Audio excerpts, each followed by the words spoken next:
প্রশিক্ষণ কেন্দ্র আমরা স্কুল এবং প্রশিক্ষণ কেন্দ্রের মাধ্যমে আমরা আগামী প্রজন্মকে গড়ে তোলার লক্ষ্যে কাজ করছি। এছাড়া আমাদের মাদ্রাসা ভিত্তিক মক্তব প্রোগ্রাম রয়েছে পুরো বাংলাদেশে। এর মাধ্যমে আমরা ধর্মীয় ও নৈতিক শিক্ষার প্রসার ঘটানোর জন্য কাজ করে যাচ্ছি। এছাড়া বিভিন্ন সামাজিক কল্যাণমূলক প্রকল্প এবং বিভিন্ন প্রজেক্টের মাধ্যমে আমাদের সর্বস্তরে উন্নয়নে আলো পৌঁছে দেওয়ার জন্য কাজ করে যাচ্ছে আকিজ মনোয়ার ট্রাস্ট। আজকের স্কলারশিপ প্রোগ্রাম আমাদের এই ধারাবাহিক কার্যক্রমের একটি উজ্জ্বল উদাহরণ। আমরা বিশ্বাস করি education is the key to unlocking the golden door of freedom.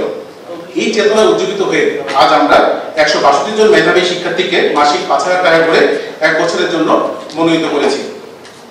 প্রিয় শিক্ষার্থীরা, আপনারা হচ্ছেন আমাদের অনুপ্রেরণা।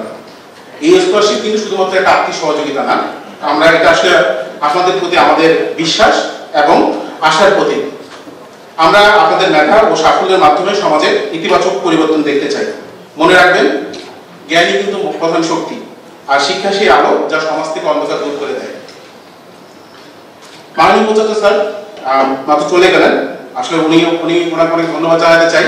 ওনার সাহস এবং সহযোগিতায় আসলে আমাদের এতদূর আসার। এছাড়া পুরো উপাচার্য ম্যাডাম, আমাদের রেজিস্ট্রার স্যার, কোষাধ্যক্ষ স্যার এবং আমাদের যারা উপস্থিত আছেন, এবং বিশেষ করে আমাদের মাননীয় চেয়ারম্যান ম্যাডাম, নির্বাহী পরিচালক আকিজ মনোয়ার ট্রাস্ট, যার আসলে দিক নির্দেশনা এবং ছাড়া আমাদের এই পর্যন্ত আসা সম্ভব হতো না।